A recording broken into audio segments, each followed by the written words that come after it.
नमस्कार, मैं अर्चना शर्मा और चढ़ती कला टाइम टीवी देख रहे सभी दर्शकों का स्वागत करती हूं। आप देख रहे हैं हरियाणा के समाचारों की शुरुआत से पहले एक नजर आज की मुख्य सुर्खियों पर।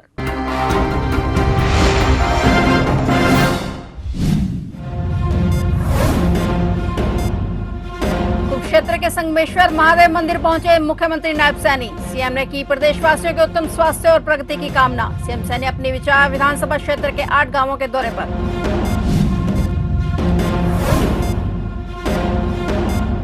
हरियाणा श्रम विभाग में वर्क स्लिप घोटाला, स्वास्थ्य मंत्री अनिल विज की बड़ी कार्रवाई। मंत्री अनिल विज ने 3 निरीक्षक किए सस्पेंड।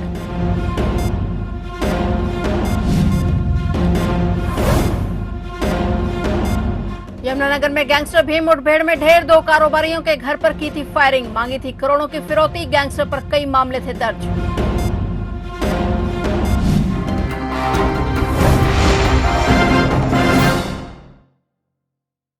और अब समाचार विस्तार से।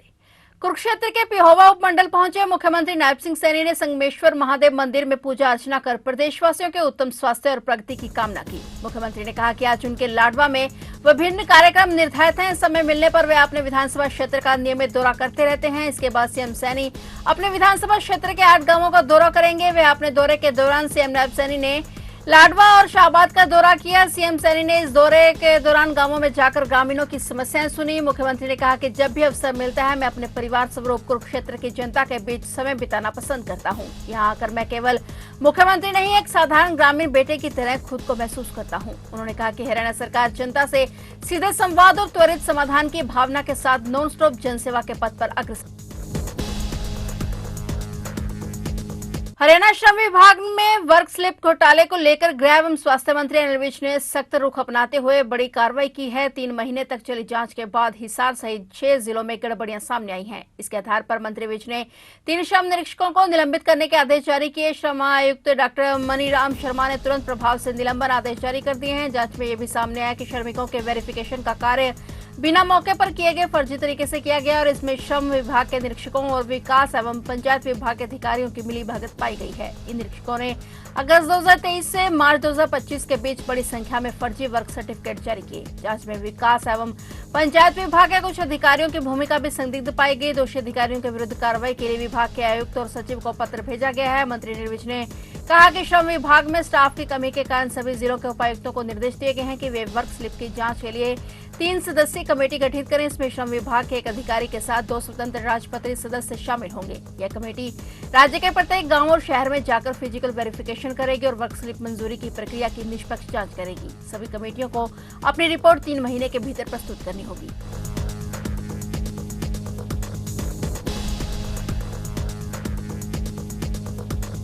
यमुनानगर में जिला पुलिस को एक बड़ी सफलता हाथ लगी है। पुलिस अधीक्षक कमलदीप गोयल के निर्देशानुसार चलाए जा रहे गैंगस्टर विरोधी अभियान के तहत रटोली खेड़ा रोड पर पुलिस और कुख्यात गैंगस्टर भीम उर्फ विकेश्वर के बीच मुठभेड़ हुई, जिस भीम गैंगस्टर मारा गया। उस पर 20,000 का इनाम घोषित किया हुआ था। जानकारी के मुताबिक भीम पर हत्या के प्रयास, नशा तस्करी और अवैध हथियारों सहित कुल 7 से 8 गंभीर धाराओं में मुकदमे दर्ज थे। पुलिस को इनपुट मिला था कि वह रटोली खेड़ा रोड पर मौजूद है। जब पुलिस ने उसे पकड़ने का प्रयास किया तो आरोपी ने फायरिंग शुरू कर दी और जवाबी कार्रवाई में पुलिस ने भी मोर्चा संभाला और करीब 15 राउंड फायर किए और 8 से 9 राउंड बदमाश की और फायरिंग की गई। जिसमें फायरिंग के दौरान एक गोली पुलिस के जैकेट पर लगी, लेकिन पुलिसकर्मी सुरक्षित हैं। पुलिस की गोली लगने से भीम की मौके पर ही मौत हो गई। आरोपी अयोध्या का रहने वाला था, लेकिन हाल ही में वह आजाद नगर यमुनानगर में रह रहा था। उसने कुछ ही दिन पहले आईटीआई के पास रहने वाले कारोबारी बॉबी और कपड़ा व्यापारी रवि के घर पर फायरिंग की थी, जिससे शहर में दहशत का माहौल बन गया था। मुठभेड़ के बाद घटनास्थल पर फोरेंसिक टीम को बुलाया गया, जिससे घटनास्थल से साक्ष्य एकत्रित किए गए। पुलिस को मौके से एक हथियार, जिंदा कारतूस और एक बाइक भी बरामद की गई है।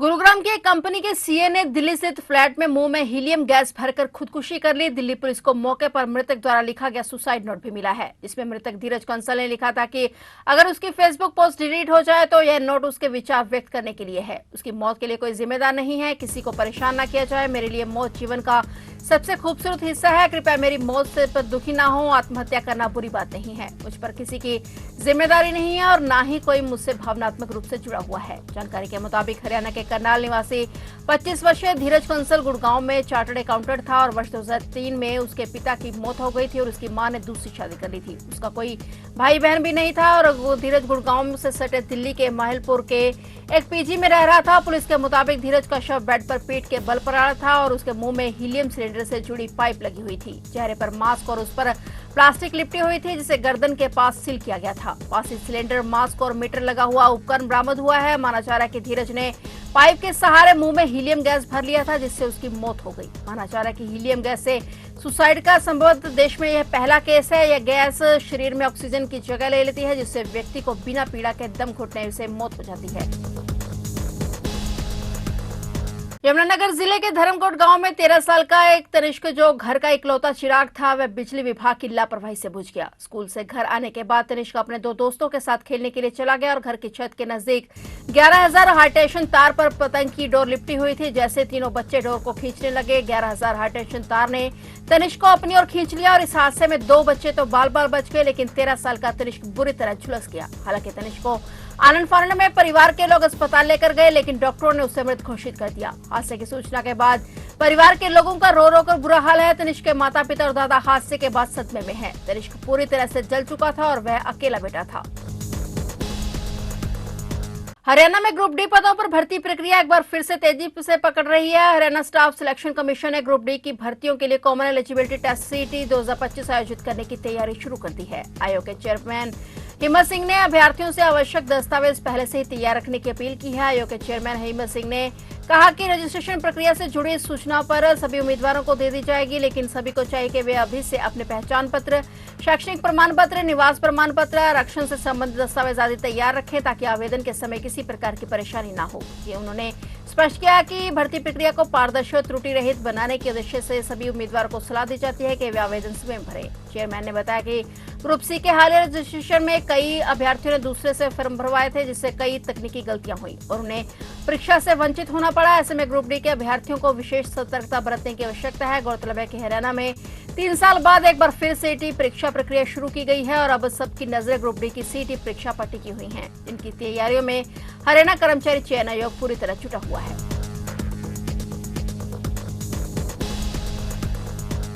हरियाणा से बड़ी खबर सामने आई है। हरियाणा के हिसार के हांसी उपमंडल के गांव सिसाई में स्थित सामुदायिक स्वास्थ्य केंद्र में आज बुधवार सुबह सीएम फ्लाइंग की टीम ने रेड की। जानकारी के मुताबिक स्वास्थ्य केंद्र ने टीम के पहुंचते ही हड़कंप मच गया और मिली जानकारी के मुताबिक मौके पर सीएम फ्लाइंग इंचार्ज सुनैना और ड्यूटी मजिस्ट्रेट कामिद मोगा ने स्टाफ उपस्थिति, दवाओं की उपलब्धता और रिकॉर्ड को चेक किया। रेड के दौरान कई कर्मचारी ड्यूटी से गैर हाजिर पाए गए। मौजूद स्टाफ निर्धारित ड्रेस कोड में नहीं मिला। सीसीटीवी कैमरे भी महीनों से बंद पाए गए। इससे अस्पताल की निगरानी व्यवस्था पर भी सवाल उठ रहे हैं। मौके पर मौजूद ग्रामीणों ने स्वास्थ्य केंद्र की कार्यप्रणाली पर सवाल उठाए। जानकारी के मुताबिक सीएम फ्लाइंग टीम को प्रारंभिक जांच में कई खामियां मिली हैं जिस पर कार्रवाई की जा रही है और वहीं ग्रामीणों ने स्वास्थ्य विभाग से कई कार्रवाई की मांग की है। इस रेड के बाद स्वास्थ्य विभाग में हलचल मच गई है। अब देखना यह है कि लापरवाह स्टाफ और अधिकारियों पर क्या कार्रवाई होती है।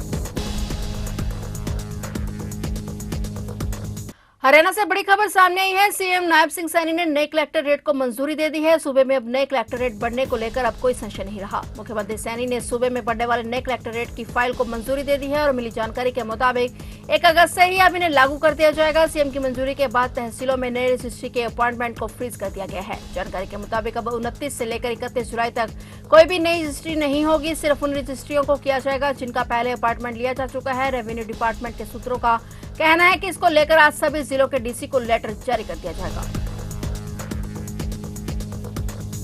करनाल में भाजपा प्रदेश अध्यक्ष मोहनलाल बडोली ने कांग्रेस पर जमकर निशाना साधा। बडोली ने कहा कि कांग्रेस के नेता जिस तरह की भाषा का इस्तेमाल करते हैं वे आतंकी और पाकिस्तान की भाषा मेल खाती है। विपक्ष खासकर राहुल गांधी उसी तरह की बातें करते हैं जैसी पाकिस्तान की सरकार करती है। इससे साफ है कि उनकी सोच देश विरोधी ताकतों के करीब है। हाल ही में पूर्व उप मुख्यमंत्री दुष्यंत चौटाला द्वारा मुख्यमंत्री नायब सिंह सैनी पर की गई तीखी टिप्पणी पर भी प्रतिक्रिया देते हुए बडोली ने कहा कि दुष्यंत चौटाला की जुबान पर किसी को भरोसा नहीं है। हरियाणा की जनता जानती है कि वे समय समय पर किस तरह की जहरीली भाषा का प्रयोग करते हैं। जिसकी जैसी जुबान होती है वे वैसे ही बातें करता है। कैथल में नेलो पार्टी की ओर से राष्ट्रीय राज्य कार्यकारिणी बैठक का आयोजन किया गया। इसमें हरियाणा प्रदेश के विभिन्न जिलों से पार्टी नेता और कार्यकर्ता शामिल हुए। इसमें मुख्य अतिथि के रूप में पार्टी राष्ट्रीय अध्यक्ष अभय चौटाला ने शिरकत की। उन्होंने कार्यकर्ताओं को संबोधित किया और पार्टी के विस्तार को लेकर चर्चा की। बैठक में ताऊ देवीलाल सम्मान दिवस मनाने को लेकर भी चर्चा की गई। तो आप देख रहे थे हरियाणा के समाचार और नए समाचारों के साथ फिर से हाजिर होंगे। तब तक के लिए देखते रहिए चढ़ती कला टाइम टीवी।